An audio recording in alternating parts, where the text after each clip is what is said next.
My name is Rory Houlihan. I ran for U.S. Senate last spring, 2016, to stop the ticking time bomb. And so I could put our economy on track for a bright new day instead of all things ending. Well, I lost the election, not running, but the ticking time bombs are still here, if not more so. Let me educate you on the ticking time bombs and give you the rest of the story. Part 19C, ELP. Alcons are the greatest threat to our country has ever faced.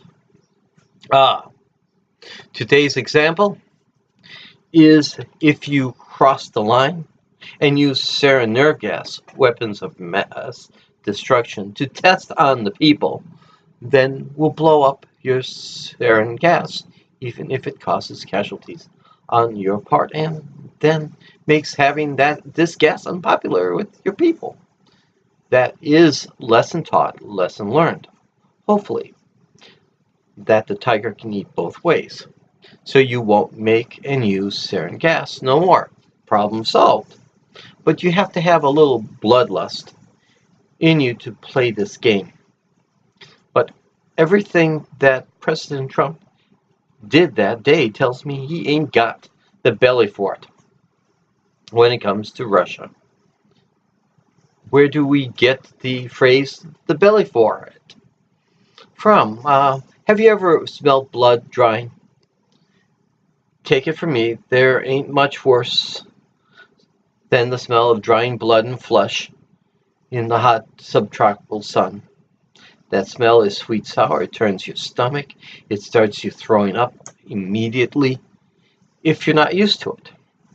But if you are used to the smell of drying blood and flesh, then you can have lunch on top of it. Thus, where we get the phrase belly for it. I don't know what is in your book, The Art of the Deal, but in my book, you are more likely to get your way when you are in a position of strength. Do you think blowing up sarin gas reserves makes our position stronger? Stronger and not weaker? Being able to take out their planes in the bunkers by flying our cruise missiles through the unfortified front doors and blowing up from everything from the inside out, or sending them at the top fortified structure.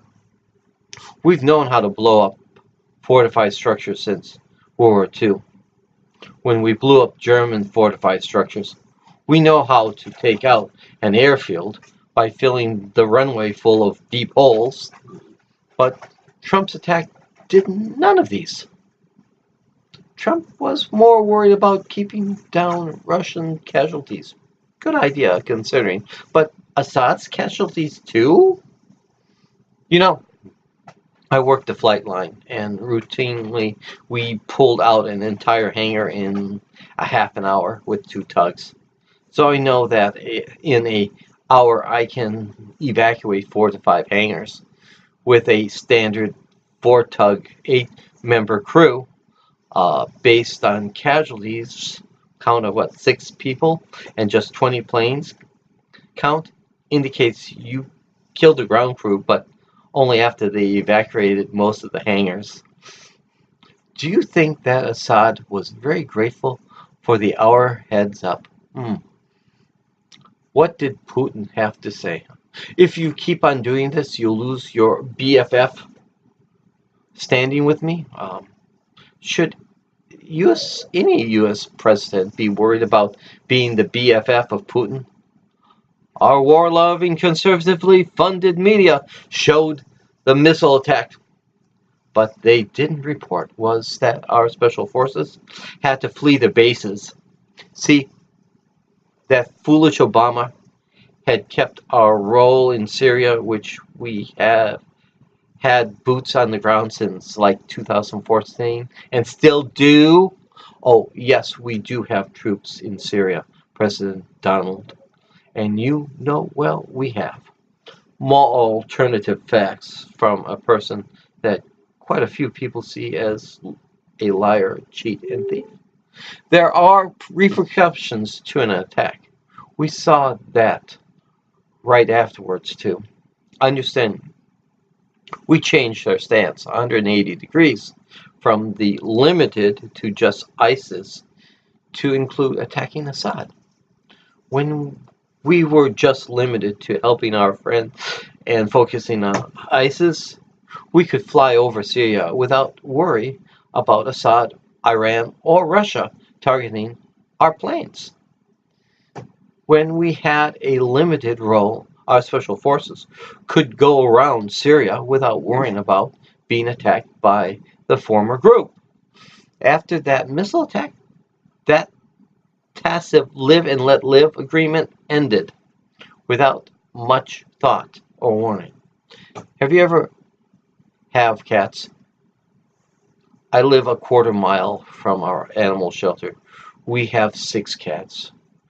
Well, we have a fluffy Mancoon male called Buffadoodle, and he loves birds for dinner.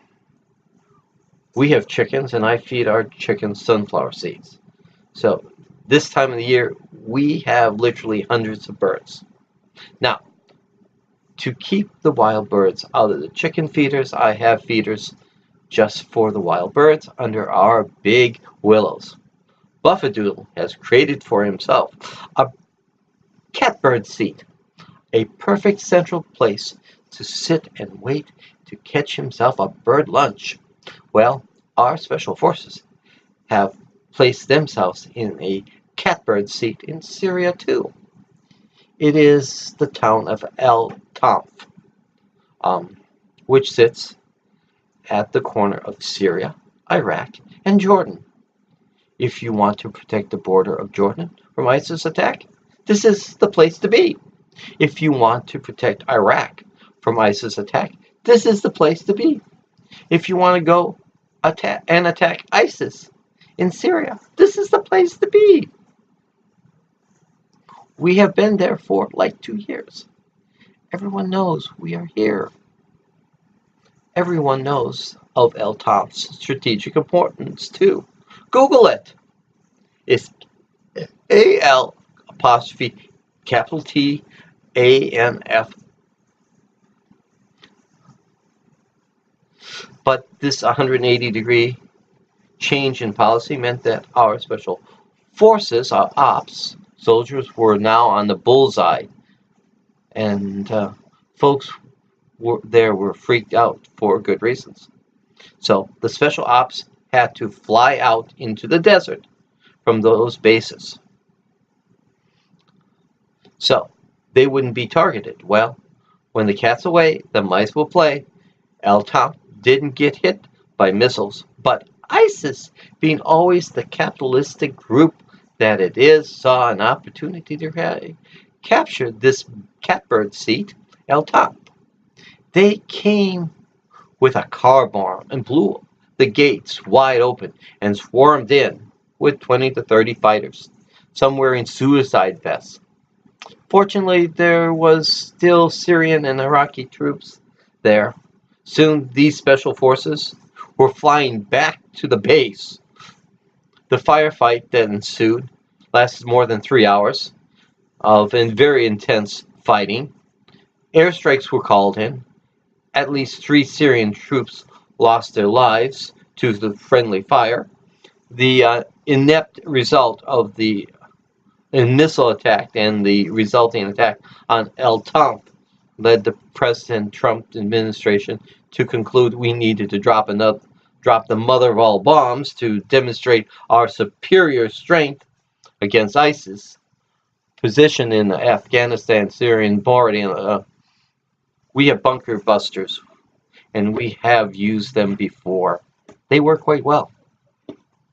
Since the missile attack, the Trump administration has changed their Syrian position 6 times based on the English newspaper, The Guardian. But that is what happens when you let Fox News dictate government policy. With the apparent lack of clear leadership, I am really surprised that we haven't been attacked again, or we just don't know it yet. Or if you see that Trump is the best president that Russian money can buy. You see this whole week as a staged plan to bolster Trump's failing administration. End of part 19C. ELP. Cons are the greatest threat to our country and our country has ever faced. You have a good and blessed day. Bye.